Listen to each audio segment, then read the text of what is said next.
Hello and welcome to the first episode of All the Mods 9 to the Sky. This is a huge skyblock mod pack for those who don't know, and yes, that is my skin. Since I'm not a very interesting person when rambling on my own when unscripted, this is entirely post-commentary. I should mention that I've played Sky Factory 3 and 4, so I do have some experience with a good chunk of these mods, but it will still be a largely new experience to me since this is a modern version. I'll explain everything as I go along, and if you still don't know, ask in the comments and I'll go into more detail. Anyway, let's jump in. Starting off, we get literally one dirt block and a tree. So I break a tree, make a crafting table, and convert it into a crafting station and then into slabs. Then I use wood slabs to expand the base. For those who don't know, spamming crouch near a sapling can effectively bone meal it.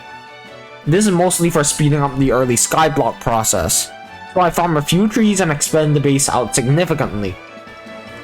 Then I make an X-Diorum barrel, not a vanilla one. An X-Diorum barrel has many functions, but the first one I need right now is to make more dirt.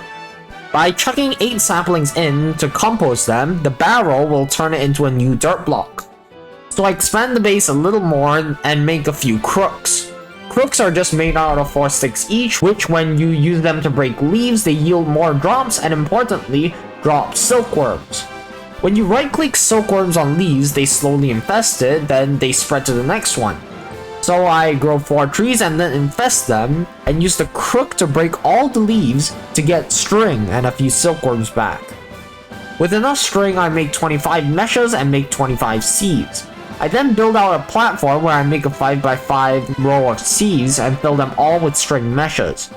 For those who don't know, sieves can be used to sieve through quote-unquote loose blocks to get resources from them, like dirt, sand, gravel, dust, which is a new resource. And importantly, if you lay them out like a grid like I do, then you'll be able to use them all at once, up to 5x5.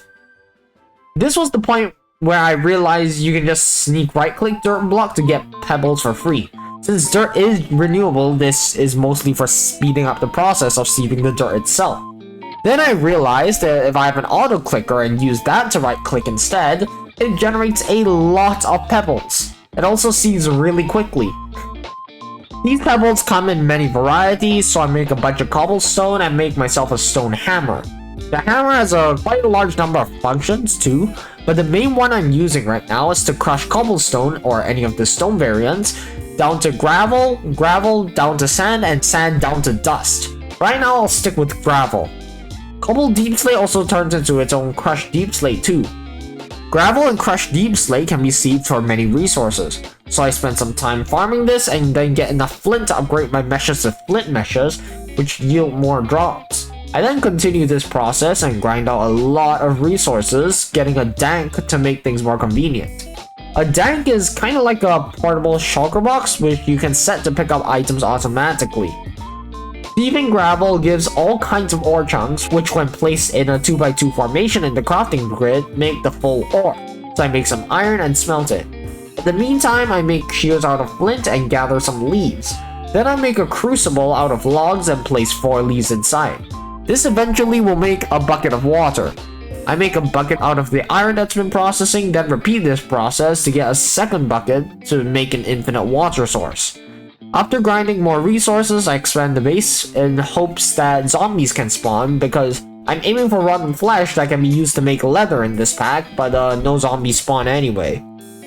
While waiting, I make a copper ore hammer, which has 64 uses, and when placed in the crafting grid with raw ore, which will give 2 dust that can be smelted into 2 ingots, effectively doubling the ore yield.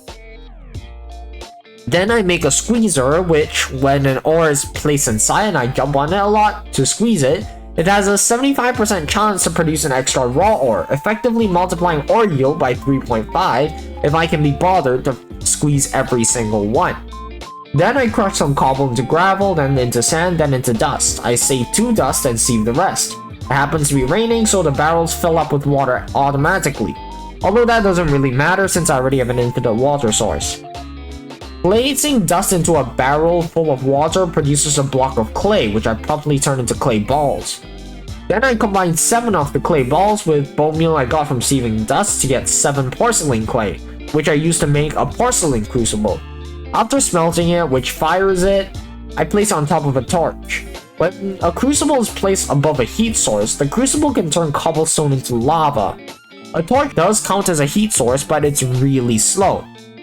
I learned through the missions that a block of uranium can act as a much more potent heat source. Oh yeah, I don't think I mentioned missions yet. These missions are mostly to guide players like me to figure out what I should be doing and how mechanics work without having to refer to external wikis, which is really nice.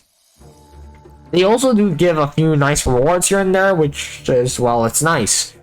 Anyway, I farm more crushed deep slate to get more uranium, then make the uranium block, and I place it under the crucible, which, without exaggeration, multiplies the speed of this by 20 times. Then I get a block of glass and collect the lava, and create a cobblestone generator block, which automatically outputs the cobblestone to the inventory above it. It can also be upgraded, which I'd probably do since it requires just cobblestone. Now I'll start on Create. Create is frankly one of the most broken early game mods for one simple reason that I'll get to. So I start by making half a stack of andesite alloy. With 2 alloy, I make 8 shafts, and when surrounded by planks, it makes a water wheel. Surrounding it with planks again makes a large water wheel. I also make a few cogwheels and large cogwheels. Also, by stripping logs and right-clicking them with andesite alloy, I make 2 andesite casing. Then I do what's a gear ratio. You can skip ahead if you already know what that means. A gear ratio basically happens when you connect a large cogwheel diagonally to a small cogwheel like I do here. When you input rotational force into the large cog, the speed of the small cog doubles. And then you can just connect a large cogwheel to the small one and repeat this, which you can double it again and again. Importantly, right-clicking on the casing of the cog can encase them, which in the case of cogs can prevent them from connecting via the shaft connection. Because if I don't encase it, it will break off. Anyway, I use this to speed up the cogs and any machines that are connected to these. I also make a few more large water wheels and get a campfire. Then I make a mechanical press with an iron block, an andesite casing, and a shaft. I use it to press 5 iron ingots into sheets, which when combined with 2 alloy make a whisk. Using that whisk with a casing and a cog makes a mechanical mixer. I also use 5 alloy to make a basin. Using large cogs to invert the rotation by 90 degrees, I connect the mixer to the cog, and honestly I don't use it at all this episode. But the main early game purpose of the mixer is to make andesite alloy at a discounted price. If you've been paying attention, if you use a crafting table, you need 2 andesite blocks and 2 either iron or zinc nuggets to make a single andesite alloy. However, if you use the mixer, you only need 1 of each, which is half off, which is huge. I also make a gearbox with 4 cogs and a casing to rotate rotational force in a more compact way, and make 3 encased chain drives to share rotational force without changing the direction. This will make more sense in a bit. I need a bit more iron, so I go grind some more gravel, and this time I compress cobble into compressed cobblestone and use a compressed hammer to hammer it effectively 9 times faster. Then I process the iron and use the press to press 8 iron ingots into sheets and make 2 propellers, which I then combine with a casing and a shaft each to make 2 encased fans. My 2 water wheels are promptly overstressed, so I make another. I also surround the blocks in front of them with wooden glass trapdoors, which I thought were fireproof. It isn't. And place some blocks behind these trapdoors, which I decided should also be trapdoors because it just looks nicer. So to be safe, I placed a water block right next to the trapdoors in hopes that would prevent the burning. It didn't. Anyway, the point of this is that I place a campfire and lava in front of the fans. When a fan blows through water, lava, fire, or campfires, soul fires or soul campfires, it produces special particles. These particles can process items thrown down in front of them. Lava in particular can smelt ores. This is absolutely overpowered for early game, considering that I don't need to actively give it fuel, be it coal or power or anything. And it's also a lot faster since I can stack many stacks at once. By the way, why the rotational force matters is because the direction of the rotation actually dictates whether the fan pulls air in or pushes air out. So I need the fans to all push air out, so it'll actually go through the lava, hence the encased chain drives. Anyway, I then process some more ore and make a basic coal generator. After grinding some more gravel, I realized that these trapdoors are still flammable and I update the system. I then smelt some sand into glass, some cobble into stone, and make a stone cutter. With the stone cutter, I can turn glass into framed glass. Framed glass, when placed, has connected textures. But when I combine it with any wooden trapdoor in a crafting grid, it makes a framed glass trapdoor, which are fireproof. I also switch out the ground beneath the lava to cobblestone instead of wood. I then process some aluminum to make another propeller for another fan, which promptly overstretches the system again. Then I make another water wheel. Then I make a gold sheet and combine it with string and glass to make goggles, which gives me more detailed info on create machines. Alright, I'll end episode 1 here. Hope you enjoyed. If you did, do like and subscribe. Modern Minecraft isn't a super popular thing to my knowledge, and if anything, the people who are watching my videos probably don't play it. And a huge mod pack like this may be daunting, but it is really fun when you get into it.